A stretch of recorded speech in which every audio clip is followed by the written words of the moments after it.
다시 켜야지. 하나님의 말씀 에레미야 9장의 10절부터 16절입니다. 에레미야, 저 찾아준 주시면 감사하겠습니다. 에레미야 9장의 10절부터 16절.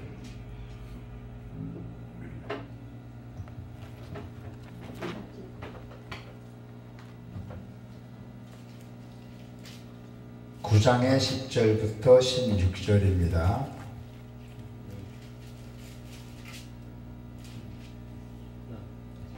(10절부터) 16절에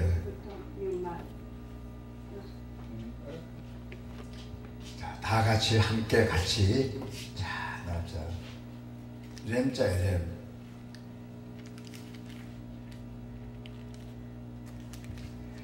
내가 산들을 위하여 울며 부르짖으며 강야 목장을 위하여 슬퍼하나니 이는 그것들이 불에 탔으므로 지나는 자가 없으며 거기서 가축의 소리가 들리지 아니하며 공중에서도 짐승도 다 도망하여 없어졌습니다.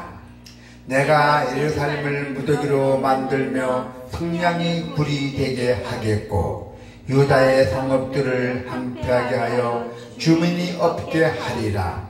지혜가 있어서 이 일을 깨달을 만한 자가 누구며 여호와의 입의 말씀을 받아서 선포할 자가 누구인고 이 땅이여 어찌하여 멸망하여 강야같이 불타서 지나가는 자가 없게 되었느니라. 여호와께서 말씀하시되 이는 그들이 내가 그들의 앞에 세운 나의 율법을 버리고 내 목소리를 순종하지 아니하며 그대로 행하지 아니하고 그 마음의 완악함을 따라 그 조상들이 자기에게 가르친 바알들을 따랐습니다. 그러므로 만군의 여호와 이스라엘의 하나님께서 이와 같이 말씀하시니라. 보라, 내가 그들 곧 이 백성에게 쑥을 먹이며 독한 물을 마시게 하고 그들과 그들의 저성이 알지 못하던 여러 나라 가운데 그들을 흩어버리고 진멸되기까지 그 뒤로 칼을 보내리라 하셨느니라. 아멘. 오늘 하나님의 말씀은 심판하신 하나님. 오늘 주제가 하나님을 향한 순종의 생명의 길이 있대서요. 하나님께서 순종하시면 생명의 길이 있다.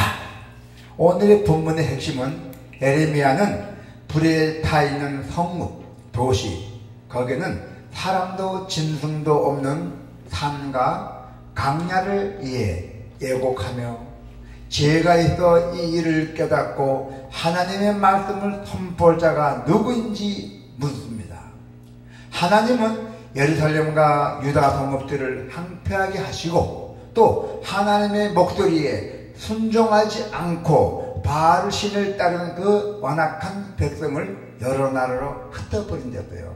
해체시킨 데서요. 여러 나라로, 모르는 나라로 아주 고난을 주는 것이죠. 이스라엘은 하나님의 법을 버리고 하나님의 목소리를 청종하지 않고 마음이 완악하여 바알 신을 따랐던 것입니다.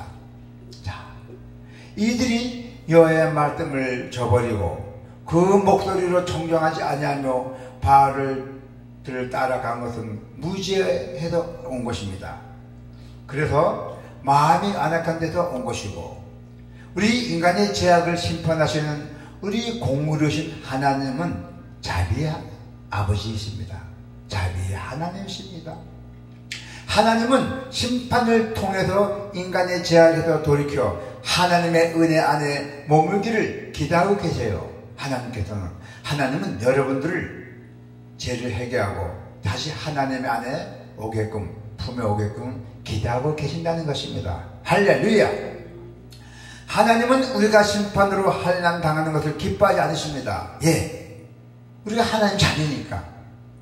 아버지가 자녀가 심판받고 고난당하면 나쁘잖아요.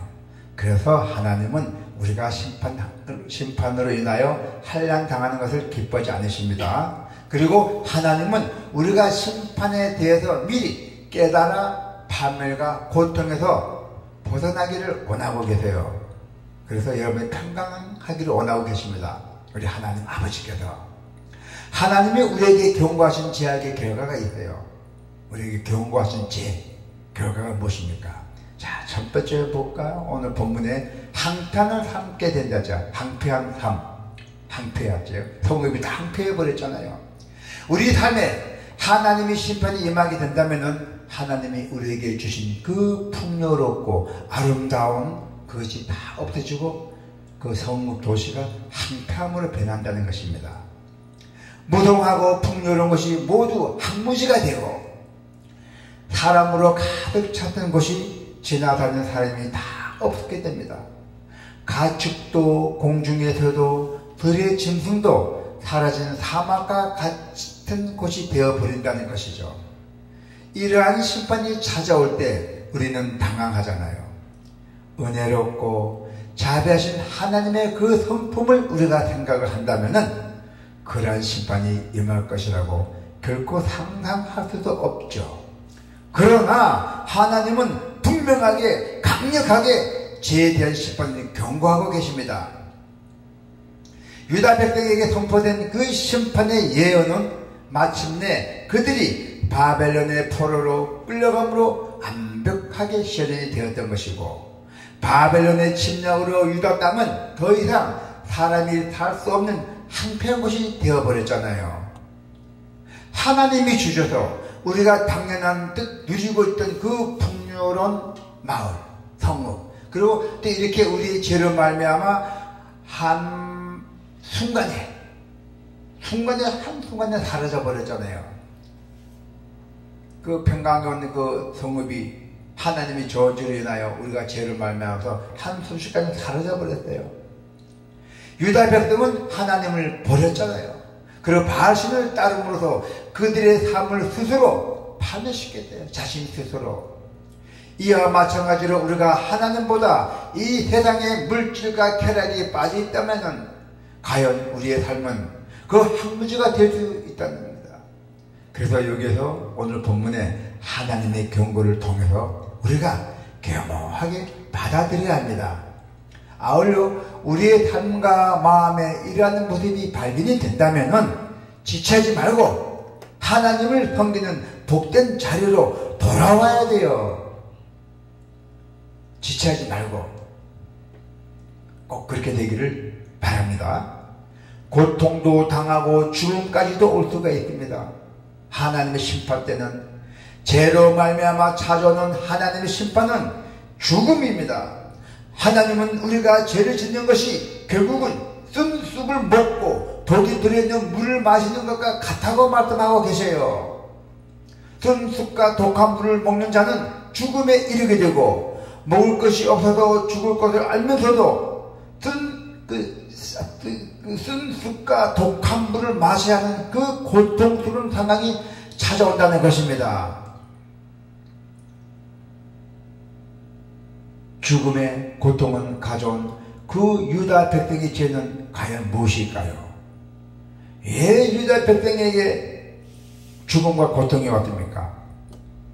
하나님의 율법을 버리고 그들 자신의 욕망에 끌려다니는 삶을 고집한 것이기 때문에 그랬대요. 하나님 율법을 버렸잖아요. 얼마나 큰 죄를 졌습니까? 하나님은 우리 행복을 위해서 율법을 주셨잖아요. 그 율법은 우리의 행복을 주신 거예요. 우리는 어리석게도 그것을 무거운 짐이라고 생각하고 하나님의 말씀에 불순종했던 것입니다. 그러면서 자신의 소욕만을 쫓는 어리석은 선택을 하는 것이죠. 그 선택의 결과는 죽음이었잖아요. 우리는 많은 사람이 가는 넓은 길을 버리고 하나님의 말씀을 따라 좁은 길을 선택해야 합니다. 우리는 하나님을 거역하고 하나님의 말씀을 버린 세상 속에서 살고 있습니다. 하나님의 말씀을 받은 그 예레미야가 순종의 모범을 보인 것과 같이 말씀을 받은 우리도 세상을 깨우는 믿음의 본을 보여줘야 된다는 것이죠. 그래서 하나님은 우리의 믿음을 사용했어요. 우리 믿음으로 구원을 받았잖아요. 하나님의 자녀가 됐잖아요. 그래서 하나님의 믿음을 사용하셔서 심판을 향해 달려가는 그 세상을 깨우시고 구원의 길로 돌아오도록 역사하실 것입니다. 할렐루야. 하나님은 죄악에 빠진 유다 백성에게 심판을 경고했습니다. 이스라엘 백성에게 심판을 경고했잖아요. 그들이 저지른 우상 숭배와 하나님의 계명을 저버린 죄악 때문에 그들은 반드시 심판을 받게 되었잖아요. 하나님이 주신 그 풍요한 생명의 땅이 안타깝게도 황폐해지고 모든 살아있는 것이 죽음에 이르는 그 심판이 기다리고 있다는 것입니다. 회개하지 않는 유대인들은 하나님께서 크게 벌하셨었대요. 그래도 끝까지 돌아서지 아니하고 회개하지 않는 자들에게는 하나님의 진노로 사망에 임하는 곳이고, 하나님께서는 지금이라도 회개하고 나에게로 돌아오기를 기다리는 분이십니다. 유대인 민족뿐만 아니라 현재의 성도들도, 여러분들도 하나님의 법을 버리면 이와 같은 심판을 받게 된다는 것입니다. 그러나 유다 백성의 이러한 죄악 중에서도 아주 아름다운 그 선지자 에레미야는 하나님만을 의지하고 그 말씀에 순종했던 것입니다. 자, 이제 우리도 하나님의 말씀에 대한 그 확고한 믿음으로 반드시 순종의 길만 걷기를 축원합니다. 아멘.